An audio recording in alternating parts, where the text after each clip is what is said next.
आज हम सभी जानते हैं कि हमारे यूजीसी है। अब ये यूजीसी क्या है? यूजीसी मतलब यूनिवर्सिटी ग्रांट कमीशन।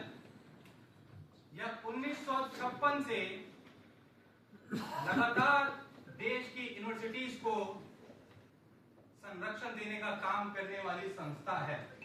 पहले हमें समझना है कि यूजीसी कोई एक्ट नहीं है, यूजीसी संस्था है।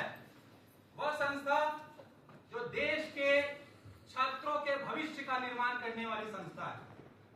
वह संस्था जो जाति के ऊपर उठकर सभी को सामान्य अवसर देने की बात करती है।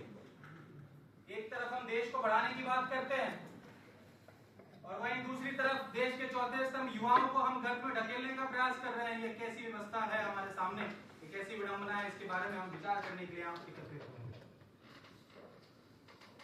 यूजीसी का काम सिर्फ डिग्रियां बांटना नहीं है, सिर्फ यूनिवर्सिटीज को ग्रांट देना नहीं है। उनका काम सामान्य रूप से सभी नीतियों को लागू करना है। आप सभी के हाथों में ये पत्र, जिसको जीआरबी कहते हैं सरकार का, आप सभी के सामने आया होगा। जब इसके पेज नंबर 8 को आप देखेंगे,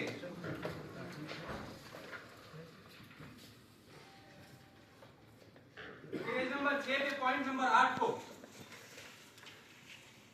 वैसे तो बहुत सारी महत्वपूर्ण बातें हैं, लेकिन इसमें यह लिखता है कोई भी पीड़ित व्यक्ति किसी भी भेदभाव की घटना की सूचना ऑनलाइन पोर्टल पर लिखित रूप में सामान्य अवसर केंद्र, पूरे यूनिवर्सिटीज में एक सामान्य अवसर केंद्र बनाया जाएगा जहां पे ये एससी, एसटी, ओबीसी के वर्ग के जो लोग हैं वो वहां शिकायत कर पाएंगे। ईमेल भेजकर दे सकते हैं। उसके आगे एक बहुत महत्वपूर्ण और ध्यान देने वाला पॉइंट यह है कि इसमें यदि पीड़ित व्यक्ति यह अनुरोध करता है कि भाई मेरी गोपनीयता रखी जाए, मैं पीड़िता हूं, मुझे सामने वाले से डर है, क्या आप मुझे बताइए छात्र बाहुबली होता है?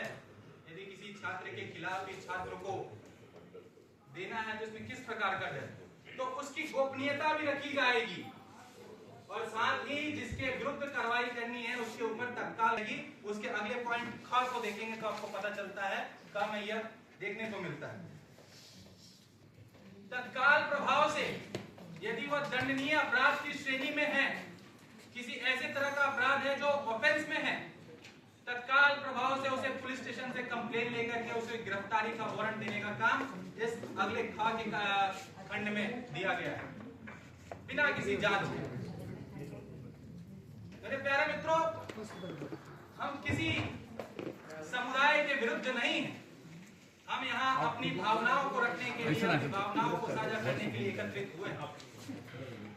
यह हम सभी जानते हैं कि पूर्व में हमारे दलित भाइयों के साथ, आदिवासी भाइयों के साथ, ओबीसी वर्ग के भाइयों के साथ निश्चित तौर पर अन्याय हुआ है, लेकिन ध्यान देने वाली बात यह भी है कि हम सभी सर्व समाज इस नियमों का हम निश्चित रूप से समर्थन भी करते हैं, लेकिन इसका मतलब यह नहीं कि शिकायत ही सजा बन जाए।